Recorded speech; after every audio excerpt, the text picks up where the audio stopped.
everyone, welcome back to my YouTube channel getassist.net, where I post troubleshooting videos and useful tutorials. And in today's video I will show you how you can easily enable and disable mirror front camera on iPhone. So if you are interested, stay tuned and keep on watching.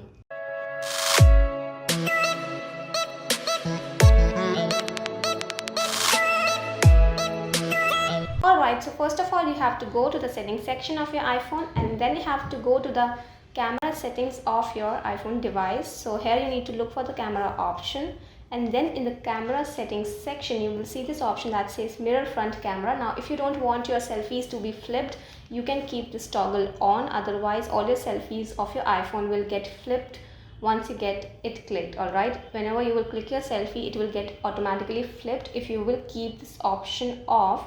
And if you don't want your selfies to get flipped, you can keep this option on. So that's how you can easily enable or disable mirror front camera on iPhone.